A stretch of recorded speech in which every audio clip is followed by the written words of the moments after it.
Alright, YouTube, it's time to give the official Styx presidential rankings. This is going to be part of a continuing effort on my part to sort of quantify the last few presidents and give them my own ratings, which you can take as they are at face value or you can completely discard. My methodology being simply arbitrarily deducting or giving points to both, in this case, both Obama and W, on the basis of what they've done wrong and how severely wrong it went, and how what they did well and what went particularly well. Uh, in my methodology here, you start with 50 out of 100 points, the notion being that if a president was elected and did absolutely nothing other than be a figurehead and play golf the entire time, essentially the president would finally receive a score of 50. It would be middling because they haven't done anything good, but they haven't done anything bad. Things just sort of churn along, and they're not responsible for anything having gone particularly bad or particularly good. Starting with Obama, and then I'll do Bush afterwards. First, I deduct 5 points for the Affordable Care Act. And I also give him 5 points, and he makes that total up, and I'll explain that as well. The general reason being the rollout was completely botched. There was an element of cronyism in that Michelle Obama's old classmate got the contract through her company. And while it is slowly repairing itself, the botched rollout alone was enough to deduct these points. I could have gone further but didn't, on the basis that the enrollment numbers themselves and the process and the cost appear to be more fucked up than people anticipated. For the failed attempt at implementing gun control after Sandy Hook, another -5. The reasoning behind this is whether or not you support gun control being increased, whether or not you support that. It was completely wrong of Obama to use that sort of event to push it in a political manner. That was completely immoral. It was completely unethical for him to do that. It was clear pandering. And his attempt failed anyway, because very shortly after this event, when it became clear to people that this event would have happened regardless of the type of gun control he was suggesting at the time, all support completely you even saw the Democrats backing away from it. So for that, he gets -5. I'll give him 2 fewer points, -2, for his weak response to Russia. I would have given him more deductions for this, but this is still playing out currently. There is talk of new sanctions. Some of the sanctions appear to be working, by the way. And Russia, one thing, the reason I can't deduct more points for this is simply the Russians look like they're screwing themselves as well. The ruble is still falling. Their stock market's still falling. Their GDP is now in decline. The British are now direct buying gas from them, but it looks like, and I might end up giving Obama points for this at a future date. He is attempting to free up natural gas resources for Europe. That would improve our economy. And Keystone, another thing I could have deducted or added for, but that's still in a gray area as well. Those will be added probably, and when I make this same type of video at the end of his political career, when he, is no longer the president. The attempt to attack Syria, I give him -3 for. I would have deducted 10, except that he didn't actually attack the Syrians. The response in Syria to arm these rebels, plus he proposed these strikes, said, I can do this unilaterally, I don't need Congress. Kerry said the same thing. It was clearly unlawful. The reason I'm deducting these, though, mostly is simply it looked exactly like what Bush did and what Obama stood up against Bush about. It's the exact same sort of unilateral decision-making that got Bush labeled an imperial president. It's the same thing Obama did. It was wrong for him to do that, completely. The NSA scandal, I deduct 10. I think it's the most important blunder he's made during his presidency. I could have deducted a full 100 points for this alone, because when the scandal first broke, he lied directly to the American people. He said, we're not bulk data collecting, these are targeted, blah, blah, blah. The numbers given by all sorts of people, Boehner and Pelosi and so forth, and the Republicans share blame for this as well, because they knew that this was going on too. There was lie after lie. It was completely botched. You now have Jimmy Carter and the former NSA head both saying that the programs currently used are ineffective and ridiculous. You couldn't get more wrong. And also, I would have deducted fewer, except that now, literally today, he's come out and said, well, we're going to reform the NSA, and he's talking about, scaling back the phone collection. The problem being the NSA also collects emails, it also collects all sorts of other data.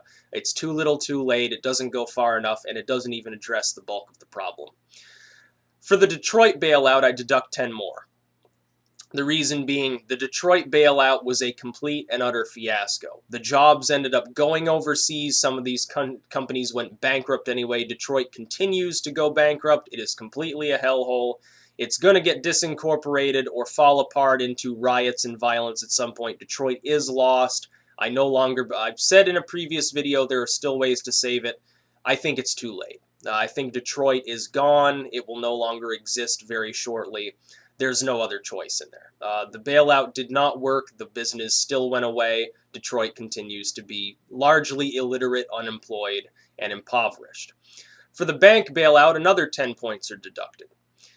Because the bank bailout also didn't work, as we see with some of these companies where banks said, we're bankrupt. You need to give us money. Free money we don't have to pay back, by the way, that gets lost. Obama says, okay, I guess you're too big to fail. Gives them the money, and then they give most of it to their CEOs.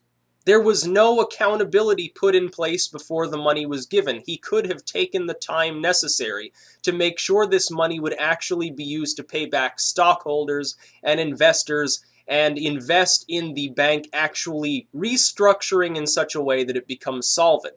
Instead, he did not. The CEOs absorbed the majority of this money, and they continue to flounder along. It was ridiculous. He did implement reforms after the fact, but on that basis, you got to deduct the points. And finally, -3 for Benghazi. On the basis that the Benghazi crisis, while I think the Republicans dropped the ball and overblew it quite a bit and saw conspiracies where none existed, his response and Clinton's response were still inappropriate, especially Clinton's. Completely inappropriate, wildly inappropriate, and just seemed cold. They just seemed uncaring towards the people who were actually affected. The total left after all deductions is 5 out of 100. Very low. Now we've got to give him some points, though. I'm giving him 5 points for the pre-existing conditions content of the ACA. I believe that this particular part of the bill does outweigh the problems with the rollout and evens it out. It was a good idea. Nobody denies that it's a good idea. Even the Republicans were on board with it. Discrimination went on too long. He gets the 5 points. That was very good. He did stabilize the job market. We are still losing jobs as a ratio of population, or gaining, or stagnating. It's not exactly clear because this data is all fucked up. He did stabilize it. It could have been worse. Legitimately, the efforts that Obama made early on did seem to stanch some of this loss, which began, again, under Bush, which is another reason I didn't deduct any points specifically for the jobs loss in the first place, because it's not exactly clear by what mechanism and who exactly was responsible for it.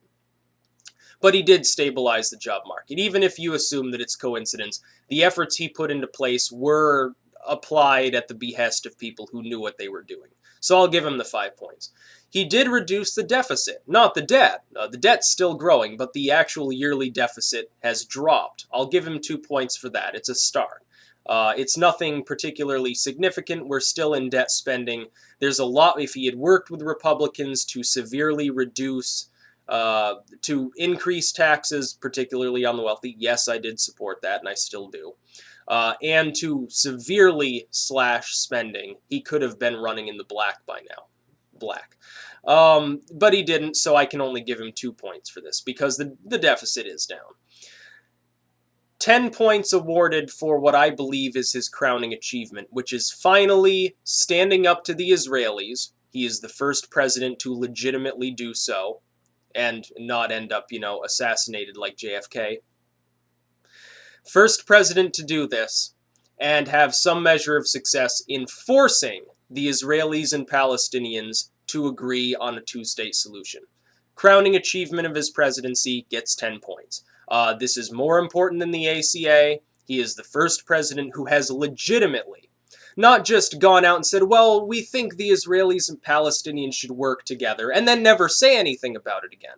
Because Bush did that, Clinton did that, all of the presidents have done that. None of them have created a working solution, and he sent John Kerry over and over there to browbeat Netanyahu and the Palestinians into this deal.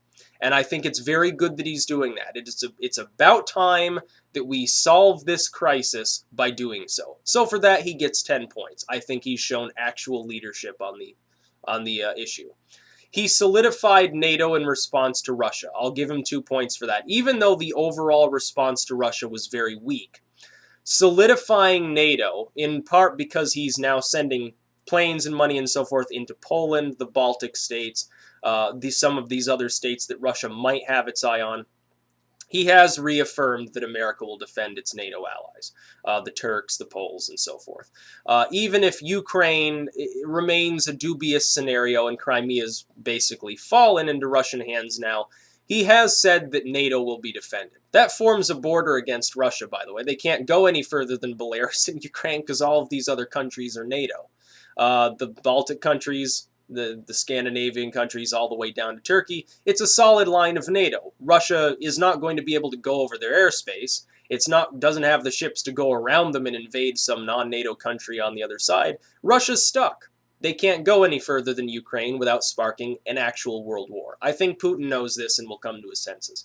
The total is 29 out of 100, which is a low score. It's definitely not good. It's not quite at Jimmy Carter levels, perhaps. But then again, he's still got several years in his presidency left to either rectify some of these mistakes and up his score, or fall flat and continue fucking up. Now let's look through Bush, because I think it's important to give sort of a comparison so that people don't think I'm just beating up on Obama here, because there are some people who magically, even though I supported him during the election and ran Romney down continuously, some people think that I'm some sort of far right-wing evangelical gun nut or something, which is not the case. We'll start with his negatives again. For the Iraq War, -10. Complete fiasco. Nobody, even the Republicans, understand. The Iraq War did not go how it was planned. The mission accomplished thing was the height of pinnacle of stupidity on Bush's part. He looked a fool, disgraced us to our allies, and spent years over there in the desert accomplishing functionally nothing on faulty intelligence. It defies he even didn't listen to Cheney, who back in the 90s had said it would be literally a quagmire if we went into Iraq, and that's exactly the term that was used. I'm old enough to remember the Iraq War and how bad it really was and how continuous the coverage was. For about 3 years there, it's all you saw. Until finally people got tired of it because Bush was already a failed president. For the Afghan War, -10 points. I give him -10 points here because it's no longer clear that we didn't already know Osama had left Afghanistan. It seems now like we knew he wasn't there to begin with and had already gone to Pakistan, where, again, he was killed, in which case we probably were in Afghanistan primarily because of opium poppies, just like we were primarily in Iraq for oil. And pipelines and all of these other things, and also to throw out the people that were more friendly to the Russians than they were to us. But the manner in which it was gone about was crushing to the economy and crushing to our credibility. There were a million better ways to accomplish this than what Bush did. A very bad tactician. He messed up. So -10 points for that. The job market collapse. Unlike with Obama, I will deduct these primarily -10 again for Bush. The reasoning being some of his fiscal policies that were put in place were helping this job collapse along. I don't think it was primarily his fault. I think it was monetary policy and the business cycle itself primarily, but his own policies, the way in which he structured the economy when he did have control over the House and Senate, did not help. So I can deduct for that. Failed education reform, no children left behind, essentially. -2, not as bad as some of these others, but still it did fail. All this Common Core and all this stuff, it drives me insane because he actually lowered the educational attainment of a lot of these states. It's ridiculous. It shouldn't have been implemented. At the very least, it needs to be reformed. Weak response to the Georgian crisis, -2 again. This was sort of his Crimea. Uh, Again, though, it's not nearly as important as these other issues. There wasn't a lot to be done about it, and it wasn't as strategically important. Total, 16 out of 100, somewhat higher than Obama had. However, the final score will actually be lower, because there are only two things I can give Bush points for. Ended the assault rifle ban for 5 points. The Clinton-era assault rifle ban saw an increase in violent crime in this country. Gun control functionally fails, has failed in other countries. Bush let it expire, even though he did experience pressure to continue this ban. He did not. Violent crime dropped. It worked. Bush knew what he was doing, because even though he was born in Connecticut and he's actually a blue-blooded Yankee, he did develop some sort of weird obsession with this sort of Texan Southern gun culture. But again, it did work. It did lower crime. And he did get Saddam. Saddam was hiding out in these bunkers for months. And when they found him, he was all bedraggled and fucked up. And even though the Iraq War itself was a failure, Saddam legitimately was an asshole. The Kurds, nobody in the region liked him because Saddam wanted more power for himself. It could have destabilized the Kurds, the Kuwaitis, the Turks, all of these other groups. The only reason I don't give him 10 points for this is, number one, it's very possible they wouldn't have found him if he wasn't in that specific location, just like Osama evaded Bush, number one. And number two, Saddam also fulfilled a good purpose in a way because he did execute al-Qaeda agents with fair regularity, and he actually kept Islamists out of Iraq because he was so much of a megalomaniac, so much of an egotist, he didn't want Islam competing with him.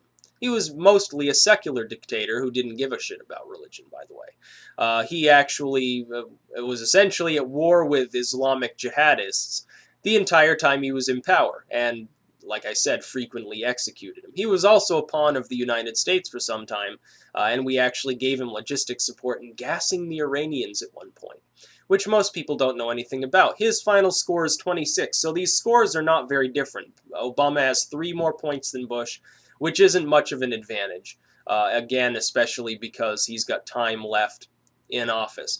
I think poll numbers reflect these scores. I think these are pretty fair when you think about how popular these two individuals are. Bush, disgrace when he left office. Nobody wants to talk to him. Nobody wants to remember him. Obama, I believe, will be the same way. The only problem with Obama is because he happens to have black skin, there are a lot of people who will give him 100 points just on that basis and say everyone was being unfair and racist to him, which isn't true. You can't blame obstructionism forever, but the going dialect within the far left is Obama's actually the savior. He wants to bring us forward. All of these House members just want to stall him out. Even though Obama, based on things like the NSA and the ACA, has legitimately failed on his own. I would say 25 points is the cutoff for they should just be fucking thrown out of office and impeached. Bush, obviously, 1 point above that, according to the scale. Obama not far behind. Right now, as it stands, if Obama were to leave office today, I would say he had a failed presidency. Bush, of course, I believe, was also a failed president. Clinton wouldn't have gotten much above 50, although he was better on the economy.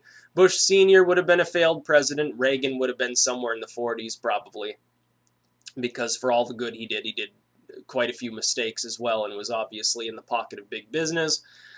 So that's my scale. I give Obama 29 and Bush 26, essentially 2 presidents in a row that have been more or less abject failures. Let's not mince words here. They really have screwed up, possibly because they surround themselves with yes men and cronies who tell them that everything's fine even though Rome is burning, and meanwhile they're playing the fiddle.